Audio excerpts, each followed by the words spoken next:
Former Prime Minister and the co-architect of economic reforms in India, Dr. Manmohan Singh, has passed away at the age of 92.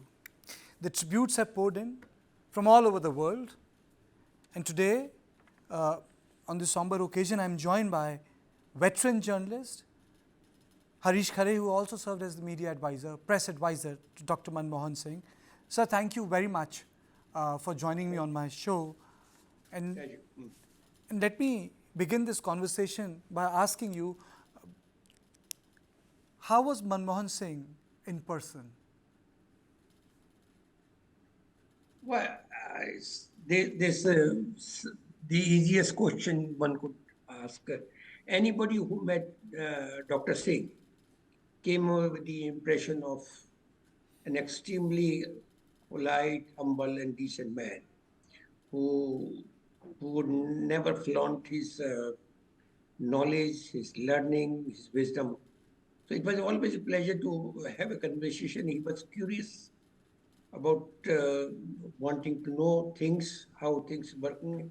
Uh, whosoever, doesn't matter which walk of life uh, somebody, his interlocutor was, uh, he was all ears and very, very, uh, uh,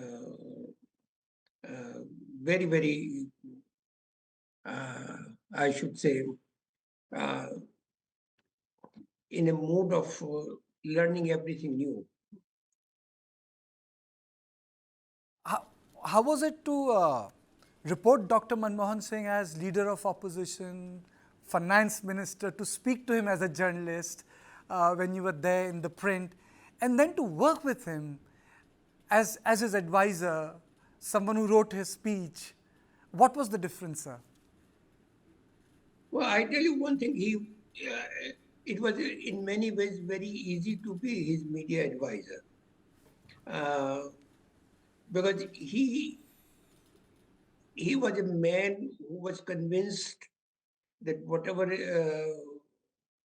he was doing earlier as finance minister, then later as prime minister, uh, people will understand.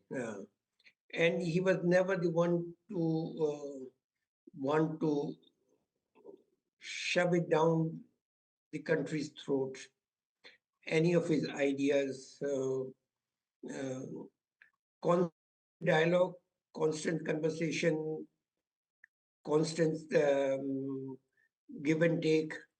Uh, he was a he was a man of his, quintessentially man for his times, making the transition from when the state controlled economy was mm, not performing, almost on the verge of collapse, and to new era of globalization, which was knocking at India's door. So both at time uh,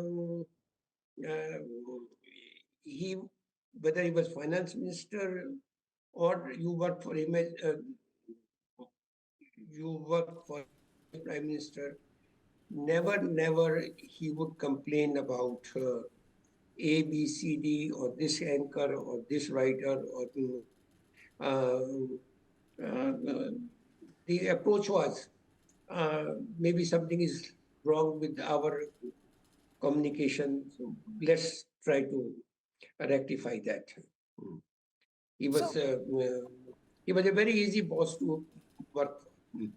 you spoke about media, but he was a very shy person. So, how was it? Was it difficult to be his media advisor or to a prime minister who's media shy? Well, as I said earlier, Karthike, he was not interested in over projecting himself. He never said, "Where is my photograph today? Where is my? I'm not getting a cover story." Never.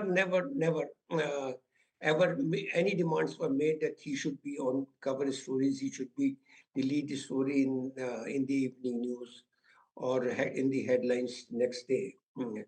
Uh, he was quite content to do his work.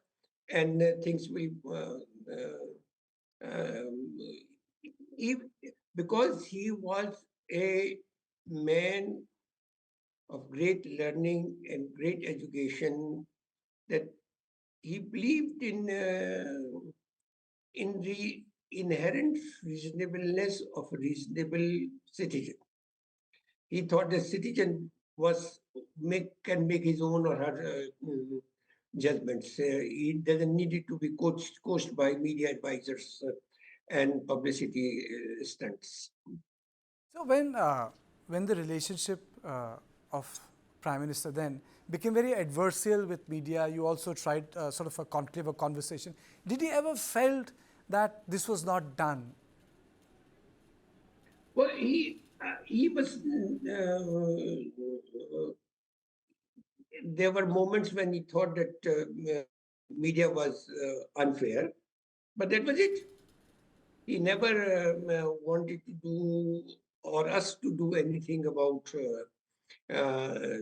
to make people fall in line. Uh, uh, I remember um, I can't recall any time when he asked me for, I was there for 2.5 years, whether this or that story, how could it appear? Harish, you are here, how could it appear? That kind of thing. Never, never. So he was, I think, the best prime minister from media's point of view. You could write anything, you could say anything, be critical. It was your own for a reporter's own objectivity and professional reputation was at stake rather than um, uh, the the image of the prime minister. Correct that. I think after Nehru, the best prime minister media could hope to have. So is it correct that he was a voracious reader, and what sort of books did he read? He was, I mean, he had this in the prime minister's residence, a small study of his own, and there were always 4 or 5 books on his table. Uh, he would be engaged with those books, and not just as prime minister. Even I mean, I remember going to him 4 or 5 months ago, and next to his chair was a pile of books, and he was. Mm, we discussed in the conversation many of those books, and not only that, he was uh, he would point out, take a critical view on the contentions in many of the books. So not only he read, he was also thinking, remain a thinking man till his last days, more or less. Particularly in the diplomatic sphere, you know, he was his coverage of his uh, trips outside was not as intensive as they are today on social media. It was there, but not as comprehensive as it is today. Can you just take us through how the difference he made for the Indian diplomacy, and what was his personal touch? What made him different when he exercised those decisions in context of Indian foreign policy? Well, I think the most thing I remember best to contrast when I was still reporting for the Hindu. I He had gone to Washington, um, and there was this photo of session with President Bush and him, and there was draw who, because there was a contingent of about 30 news people who will be only 2 people could go to White House. As luck would have it, I was one of the people who got picked out, and there was Bush and Manmohan Singh sitting together, and the look on Bush's face was one of total admiration that here was a man, how could an educated man like him be the leader of most cantankerous argumentative democracy. And so the Mr. Bush, as president, he was his basic, I believe, his directive to his people was that we need to support this man.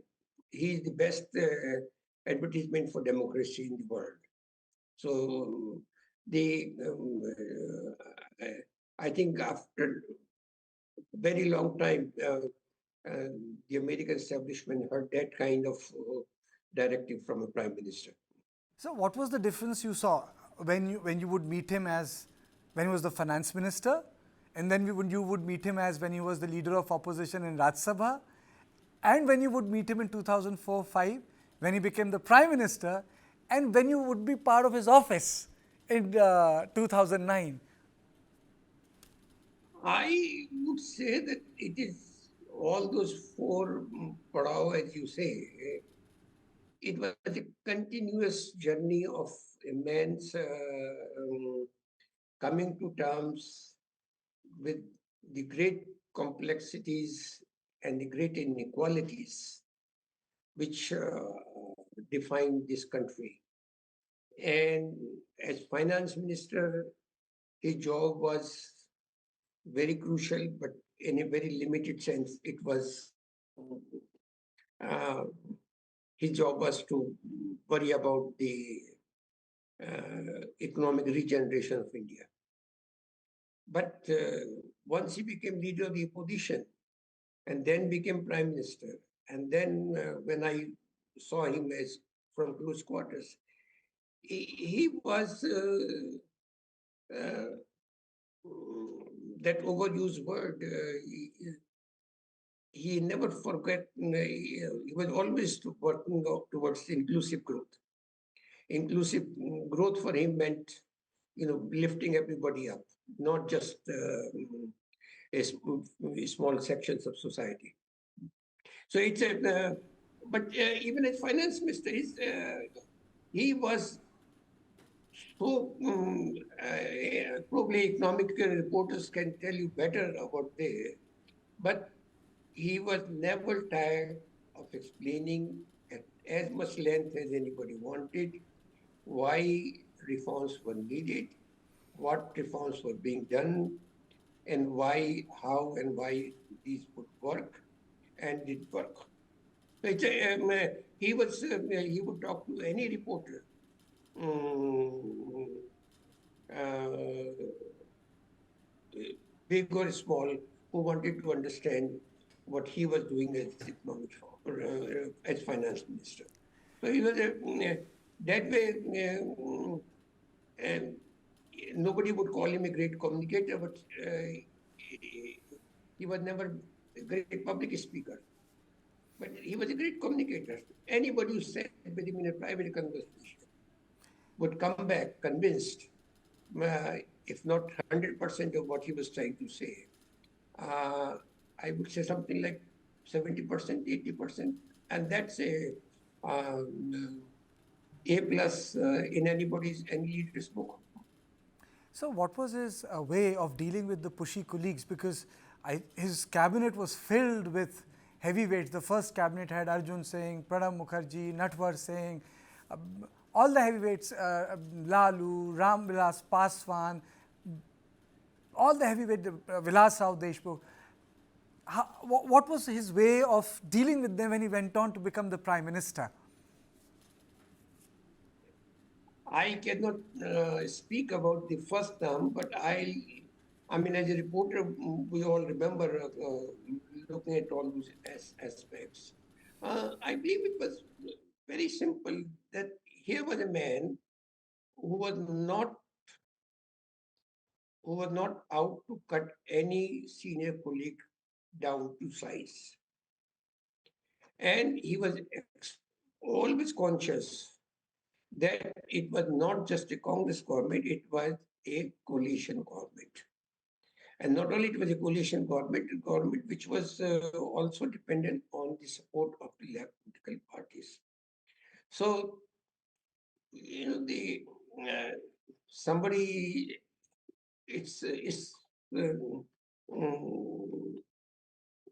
the art of governing this great land from the time of Ashoka till this is how do you find a middle ground among contending forces, voices, in egos, interest, and biases. I would even say that. And anybody who forgets, any leader, any time who has forgotten that, has paid a price. So he was. It was easy for him actually because he had he was no threat to anybody. And because he was not a threat to anybody, whatever he said, people realized that he was saying with a certain sense of responsibility, with a larger purpose in mind, national interest very much foremost. So it was easy to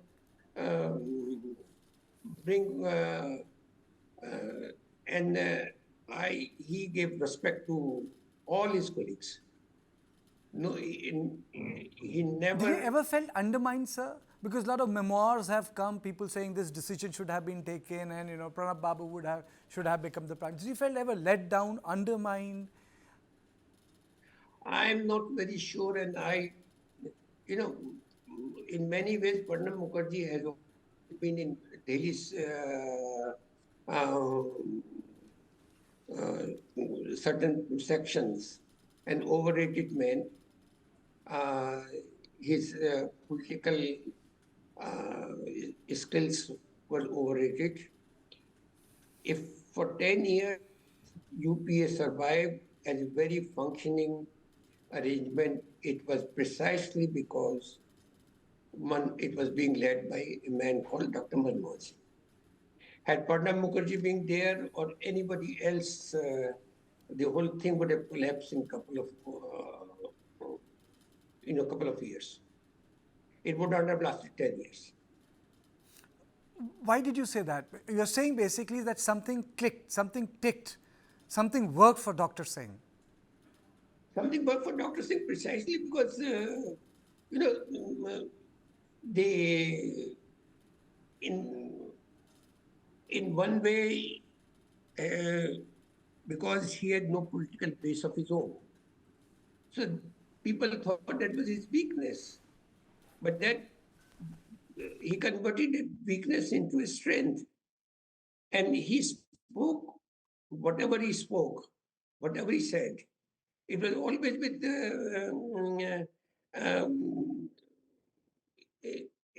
something which people could understand and accept. It was never my way or highway. So and it's not the prime minister's job is also uh, to bring up a certain degree of harmony among his colleagues. It was not something that he has to impose, treat the cabinet colleagues as a headmaster. So that was very clear, and that I mean maybe that at another age it worked, uh, but not in the age of great coalitions. Dr. Singh also tried his best to normalize relationship with Pakistan. I remember his first trip or second trip, you were in Sharm el Sheikh, and it came under intense criticism. Before that, there was a ceasefire in existence. And he couldn't visit Pakistan. This question was also asked of him a number of times in the press conference. What did he think of larger bilateral relationship between India and Pakistan? What was his approach? What was his thinking? He has, or if anybody cares to read his speeches and writings and otherwise, he has repeatedly ad nauseum said that India and Pakistan have a common enemy. The common enemy is poverty and ignorance. So we need to work towards that. We needed to find ways and means to live together uh, with reasonable harmony and attend to the task of building our respective nations. So that wisdom was good then, wisdom is good now also. And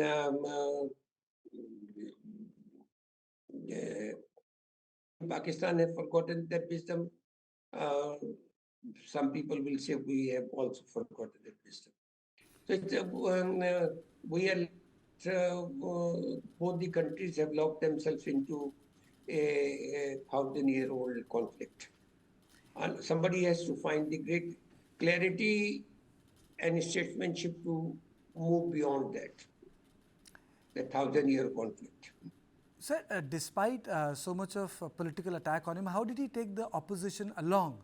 You know, Parliament was a huge issue after 2009, but how did he take them along? How did he make the entire thing tick and work? Today, the Parliament is dysfunctional. Well, in many ways, I think the people in the opposition at that time, Mr. Advani, uh, Sushma Swaraj, Arun Jaitley, and others, they were also the people who have,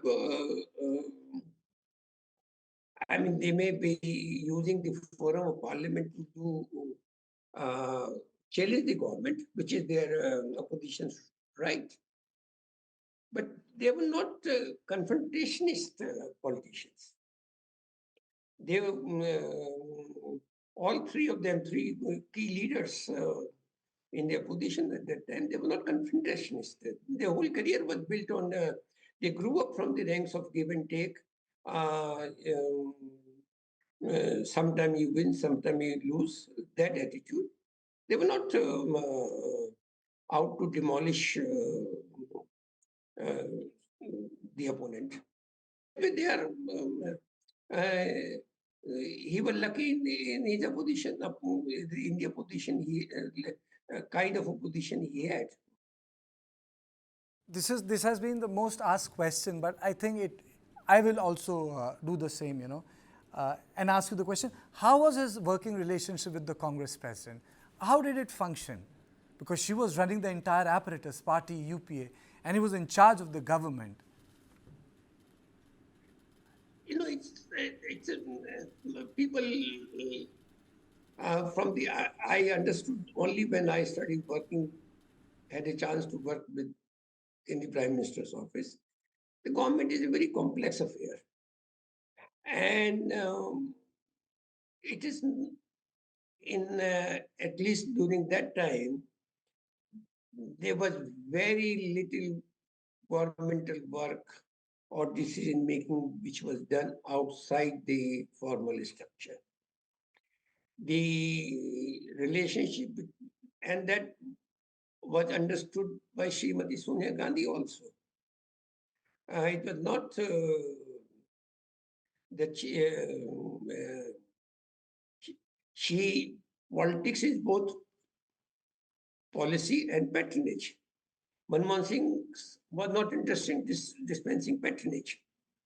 It was the party leadership which needed and had a right to dispense patronage, and they did it. So there was no great conflict. Uh, as Congress party leader, Mr. Gandhi had a National Advisory Council, and it was a wonderful mechanism to hear what civil society had to say for itself.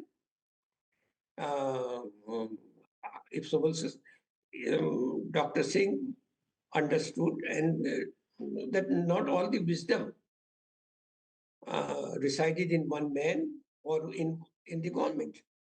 If there are people in civil society have creative ideas, creative suggestions, creative policy suggestions, uh, it's and if they are going to work for the welfare of the entire country, why not?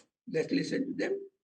Ultimately, Uh, civil civil society can only advise. It is the government which will do the law making and implementation. So Of you? it was a relationship of mutual respect with Mrs. Gandhi and Dr. Manmohan Singh. Uh, there were people, of course, interested in creating misunderstanding, creating doubts, but that's the nature of politics. Uh, Petty politics combined with petty journalism is always good, makes a good copy. Two quick questions, sir.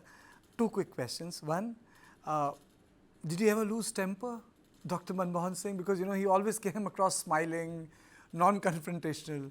Did he ever become angry? And second, what do you think is Dr. Manmohan Singh's legacy? I, first question, I don't know. I never saw him losing in temper. Uh, his biggest was that people will say his people around immediately around him will say आज PM बहुत annoyed है. So that was the maximum one could hear. As to the legacy, I think is very simple. That a great nation like India, a complex nation, which has never known for thousands of years uh, stability.